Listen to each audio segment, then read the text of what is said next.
Hello, here we are.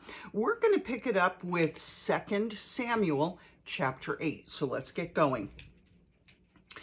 In the course of time, David defeated the Philistines and subdued them, and he took Metheg Ammah from the control of the Philistines. So that is obviously a city.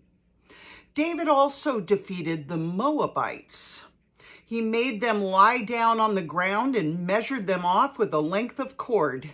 Every 2 lengths of them were put to death, and the 3rd length was allowed to live. So the Moabites became subject to David and brought him tribute. Moreover, David defeated Hadadezer, son of Rehob, king of Zobah, when he went to restore his monument at the Euphrates River.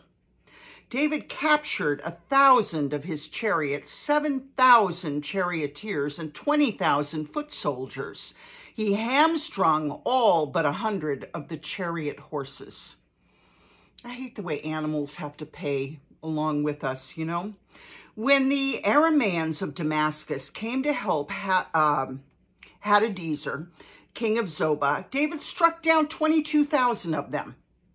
He put garrisons in the Aramean kingdom of Damascus, and the Arameans became subject to him and brought him tribute. The Lord gave David victory wherever he went. David took the gold shields that belonged to the officers of Hadadezer and brought them to Jerusalem. From Tebah and Berotai, let me make sure I've got that correct, towns that belonged to Hadadezer, King David took a great quantity of bronze. Remember, bronze is important because bronze doesn't melt in the fire the way gold and silver do. It's harder. It's a harder metal. When Tou, T-O-U, let's say, Tou, king of Hamath, heard that David had defeated the entire army of Hadadezer, he sent his own son Joram to King David to greet him and congratulate him on his victory in battle over Hadadezer, who had been at war with Tou.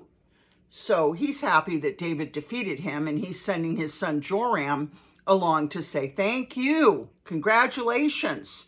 Joram brought with him articles of silver, of gold, and of bronze. King David dedicated these articles to the Lord, as he had done with the silver and gold from all the nations he'd subdued, Edom and Moab, the Ammonites, and the Philistines, and Amalek. He also dedicated the plunder taken from Hadadezer, son of Rehob, king of Zobah. And David became famous after he returned from striking down 18,000 Edomites in the Valley of Salt. He put garrisons throughout Edom, and all the Edomites became subject to David. The Lord gave David victory wherever he went. David reigned over all Israel, doing what was right, just, and right for all his people. Joab, son of Zeruiah, was over the army. Jehoshaphat, son of Ahilud, was recorder. Zadok, son of Ahitub, and Ahimelech, son of Abiathar, were priests. Sariah was secretary. Benaiah, son of Jehoiada, was over the Keretites and Peletites, and David's sons were priests. Okay. 2 Samuel 9. David asked, is there anyone still left of the house of Saul to whom I can show kindness for Jonathan's sake? Now, there was a servant of Saul's household named Ziba. They summoned him to appear before David, and the king said to him, are you Ziba? At your service, he replied. The king asked, is there no one still alive from the house of Saul to whom I can show God's kindness? Ziba answered the king, there's still a son of Jonathan. He's lame in both feet. Where is he? The king asked. Ziba answered, he's in the house of Machir, son of Ammiel, in Lo-debar. So King David had him brought from Lo-debar, from the house of Machir, son of Ammiel. When Mephibosheth, son of Jonathan, the son of Saul, came to David, he bowed down to pay him honor. David said, Mephibosheth, at your service, he replied. Don't be afraid, David said to him, for I will surely show you kindness for the sake of your father Jonathan. I will restore to you all the land that belonged to your grandfather Saul, and you will always eat at my table. Mephibosheth bowed down and said, "What is your servant that you should notice a dead dog like me?" Then the king summoned Ziba, Saul's steward, and said to him, "I've given your master's grandson everything that belonged to Saul and his family.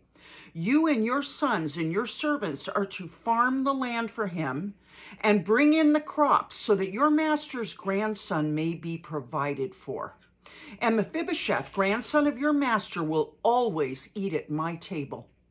Now Ziba had 15 sons and 20 servants. Then Ziba said to the king, "Your servant will do whatever my lord the king commands his servant to do." So Mephibosheth ate at David's table like one of the king's sons.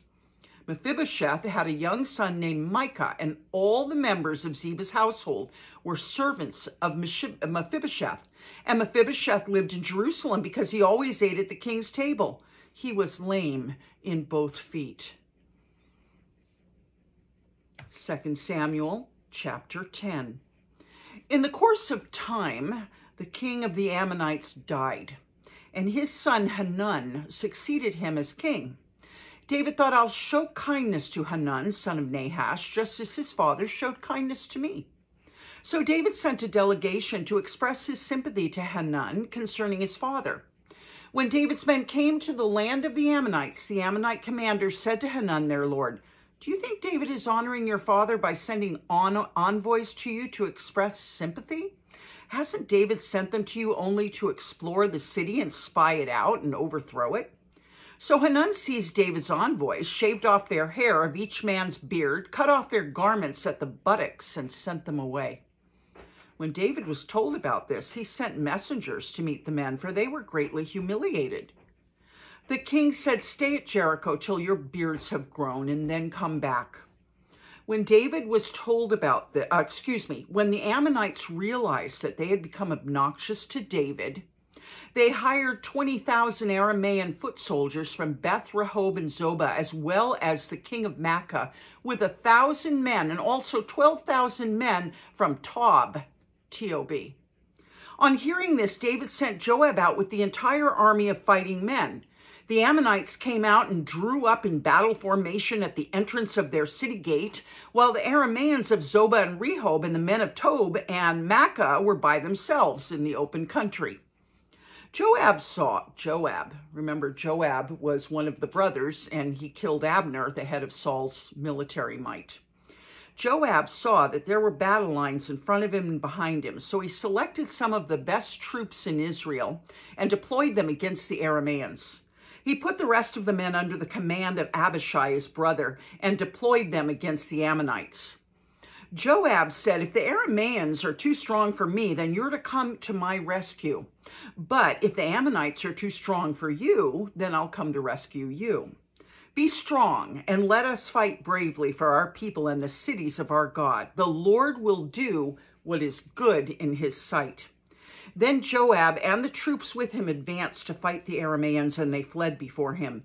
When the Ammonites realized that the Arameans were fleeing, they fled before Abishai and went inside the city. So Joab returned from fighting the Ammonites and came to Jerusalem. After the Arameans saw that they'd been routed by Israel, they regrouped. Hadadezer had Arameans brought from beyond the Euphrates River. They went to Helam with Shobak, the commander of Hadadezer's army, leading them. When David was told this, he gathered all Israel, crossed the Jordan, and went to Helam. The Arameans formed their battle lines to meet David and fought against him. But they fled before Israel, and David killed 700 of their charioteers and 40,000 of their foot soldiers. He also struck down Shobak, the commander of their army, and he died there. When all the kings who were vassals of Hadadezer saw that they'd been routed by Israel, they made peace with the Israelites and became subject to them. So the Arameans were afraid to help the Ammonites anymore. Okay. Wow, we're zipping through this. This is the last one for the night. Chapter 11, 2 Samuel. In the spring, at the time when kings go off to war, David sent Joab out with the king's men and the whole Israelite army. They destroyed the Ammonites and besieged Rabbah, but David remained in Jerusalem. One evening, David got up from his bed and walked around on the roof of the palace. From the roof, he saw a woman bathing. The woman was very beautiful. And David sent someone to find out about her. The man said, she's Bathsheba, the daughter of Eliam and the wife of Uriah the Hittite. Then David sent messengers to get her. She came to him and he slept with her. Now she was purifying herself from her monthly uncleanness, meaning her period. Then she went back home.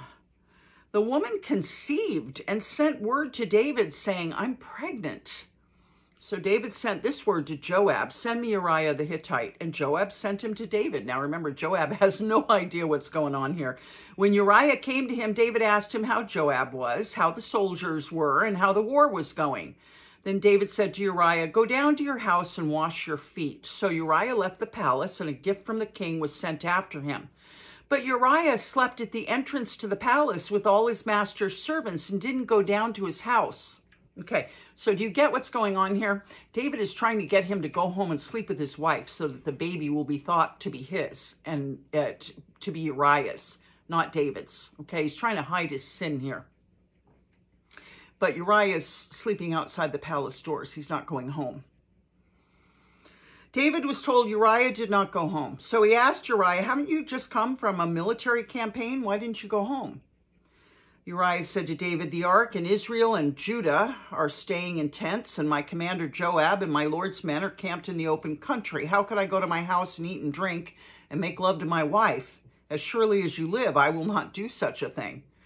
Then David said to him, stay here one more day, and tomorrow I'll send you back. So Uriah remained in Jerusalem that day and the next at David's invitation.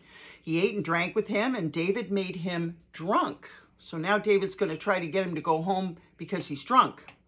But in the evening, Uriah went out to sleep on his mat among his master's servants. He did not go home. So David's plan isn't working.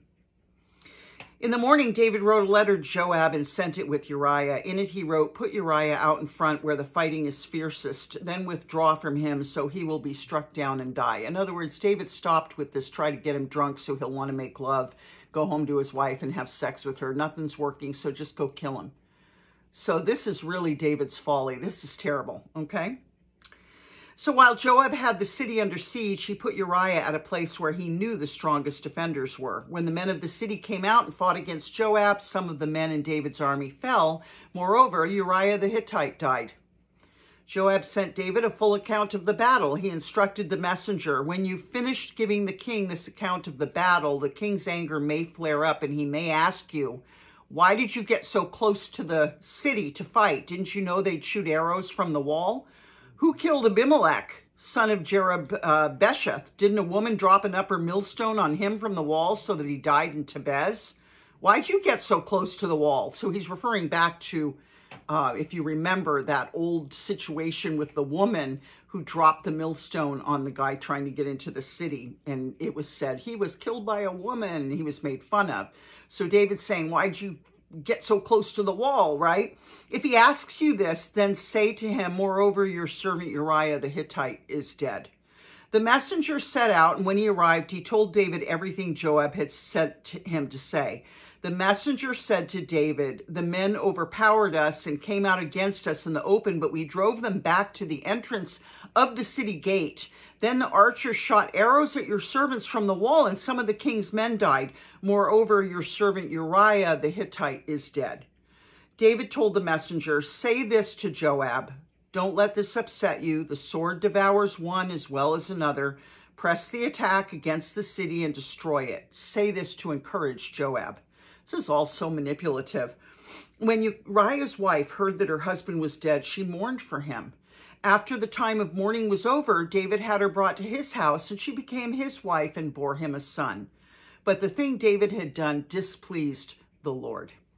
So tomorrow we're going to find out how the Lord deals with this, because that was just creepy, manipulative, and just one of the ways that people do things. I love you very much. Don't forget to pray, and I'll see you tomorrow for chapter 12. Good night.